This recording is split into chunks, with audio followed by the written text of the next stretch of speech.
দীর্ঘ ৩৫ বছর পর রাজশাহী বিশ্ববিদ্যালয়ে শুরু হয়েছে কেন্দ্রীয় ছাত্র সংসদ নির্বাচন এবং এই রাকসু নির্বাচন কিন্তু ঠিক ৯টার সময় শুরু হবার কথা ছিল। ঠিক সময় মতোই কিন্তু ঠিক ৯টার সময় এই ভোট কার্যক্রম কিন্তু শুরু হয়েছে এবং নির্বাচন কমিশনের তথ্য মতো যদি আমি একটু বলি যে আসলে এবারের নির্বাচনে কিন্তু মোট ভোটার সংখ্যা রয়েছেন ২৮,৯০১ জন। এর মধ্যে নারী ভোটারের সংখ্যা ১১,৩০৫ জন এবং পুরুষ ভোটারের সংখ্যা রয়েছে ১৭,৫৯৬ জন। এবং দেখতে পাচ্ছেন যে আসলে এই ভোট কেন্দ্রের নাম হচ্ছে শেরে বাংলা ফজলুল হক হল এবং এই হলে কিন্তু যারা ভোটাররা রয়েছেন তারা কিন্তু একে একে কিন্তু ভেতরে প্রবেশ করছেন এবং তারা কিন্তু ভোট দেওয়ার জন্য সামনে এগিয়ে যাচ্ছেন।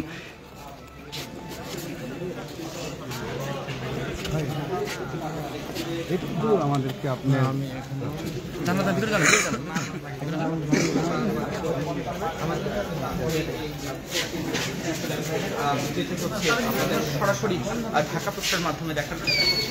একটু দেখানোর চেষ্টা করছি যে আসলে যারা মূলত ভোট দিতে আসছেন তাদেরকে কিন্তু একটি নিরাপত্তার মধ্য দিয়ে কিন্তু ভেতরে প্রবেশ করতে হচ্ছে। বিশ্ববিদ্যালয়ের যে আইন শৃঙ্খলার যে টিম রয়েছে পুলিশ সহ, পুলিশের পাশাপাশি বিশ্ববিদ্যালয়ের যে নিজস্ব যে আইন শৃঙ্খলার টিম রয়েছে তারা কিন্তু একটি বিশেষ চেকিংয়ের মধ্য দিয়ে কিন্তু ভোটারদের কিন্তু কেন্দ্রে প্রবেশ করাচ্ছেন। যদি একটু জানিয়ে রাখি যে রাকসু নির্বাচনে এবছর কিন্তু মোট ২৩টি পদ রয়েছে, সেই ২৩টি পদের জন্য কিন্তু প্রতিদ্বন্দ্বিতা করছেন ২৪৭ জন প্রার্থী। এর মধ্যে ভিপি পদে রয়েছেন ১৮ জন, জিএস পদে রয়েছেন ১৩ জন এবং এজিএস পদে প্রতিদ্বন্দ্বিতা করছেন মোট ১৬ জন।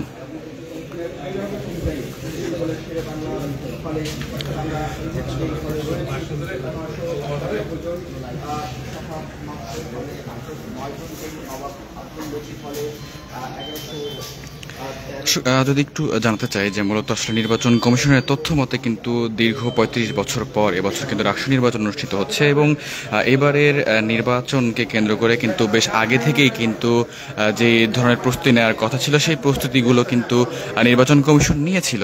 এবং যদি একটু জানিয়ে রাখি যে আজ সকাল ঠিক ৮:৩০টার সময় কিন্তু এই যে নির্বাচনের যে বুথগুলো রয়েছে, যে কেন্দ্রগুলো রয়েছে সেই কেন্দ্রগুলোতে কিন্তু যে নির্বাচনের যে সামগ্রী অর্থাৎ ব্যালট বুথ সহ অন্যান্য যে সামগ্রী ছিল সেই সামগ্রীগুলো কিন্তু পৌঁছে দেওয়া হয়েছে এবং বিভিন্ন হলের শিক্ষার্থীরা যেই জায়গাগুলোতে মূলত ভোট দিচ্ছেন সেই কেন্দ্রগুলোতে কিন্তু বিশেষ যে নিরাপত্তা ব্যবস্থা সেটি কিন্তু নেওয়া হয়েছে। এবং আমি যদি একটু দেখাই যে ভোটাররা যারা আছেন তারা কিন্তু একে একে আসছেন এবং তারা একে একে এসে কিন্তু তাদের যেই সিরিয়ালে দাঁড়াচ্ছেন অর্থাৎ লাইনে দাঁড়ানোর পর তাদেরকে আসলে বিশ্ববিদ্যালয়ের যে নিজস্ব যে সিকিউরিটি টিম রয়েছে, বিএনসিসি এবং অন্যান্য যারা রয়েছেন তারা মিলিয়ে আসলে কিন্তু এই নির্বাচনটি সঠিকভাবে সম্পূর্ণ করার চেষ্টা করছেন।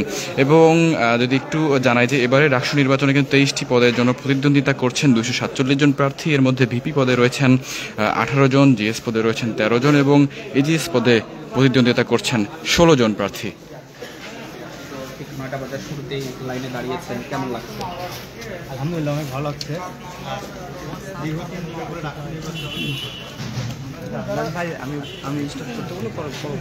দর্শক, এই মুহূর্তে আমরা রয়েছি আসলে যেই শেরে বাংলা ফজলুল হক হলের শিক্ষার্থীরা যেই জায়গাটিতে ভোট দিচ্ছেন সেটি হচ্ছে সত্যেন্দ্রনাথ বসু একাডেমি ভবন এবং সেই ভবনে যারা প্রার্থীরা রয়েছেন তারা কিন্তু মূলত এই যে বাইরে দাঁড়িয়ে আছেন এবং তারা আসলে ভোটারদেরকে বলছেন যে তাদেরকে ভোট দিতে। এবং আপনারা জানেন যে আসলে গত একদিন আগেই কিন্তু যে অফিসিয়ালি যে প্রচারণা সেটি কিন্তু শেষ হয়েছে এবং নির্বাচন আসলে সঠিকভাবে সম্পন্ন করার জন্য কিন্তু নির্বাচন কমিশন থেকে বলা হয়েছিল যে গতকাল থেকে কিন্তু সব ধরনের যে প্রচারণা সেটি কিন্তু বন্ধ হয়ে যাবে এবং সেই অনুযায়ী কিন্তু প্রচারণা বন্ধ হয়ে গিয়েছে। এবং যেই ঠিক সকাল ৯টা থেকে ভোট শুরু হবার কথা ছিল ঠিক ৮:৩০ থেকে কিন্তু নির্বাচনের যে প্রয়োজনীয় সামগ্রী সেগুলো কিন্তু কেন্দ্রে পৌঁছে গিয়েছে এবং ঠিক ৯টার সময় থেকেই কিন্তু ভোট শুরু হয়েছে। দর্শক, ফজলুল হক হল গ্যালারিতে যেই ফজলুল হক হলের শিক্ষার্থীরা যেই কেন্দ্রে ভোট দিয়েছেন অর্থাৎ সত্যেন্দ্রনাথ বসু একাডেমি ভবন থেকে আপনাদের সঙ্গে সরাসরি যুক্ত ছিলাম ডেইলি চ্যানেল লাইভে এবং জানাতে চাই যে ভোট কেন্দ্রের সর্বশেষ অবস্থা। দর্শক, আমরা ক্ষণে ক্ষণে আপনাদের সঙ্গে যুক্ত হব এবং দেশের সকল খবর সবার আগে পৌঁছে দেওয়ার চেষ্টা করব। এতক্ষণ আমাদের সঙ্গে যুক্ত থাকার জন্য সবাইকে ধন্যবাদ জানাচ্ছি।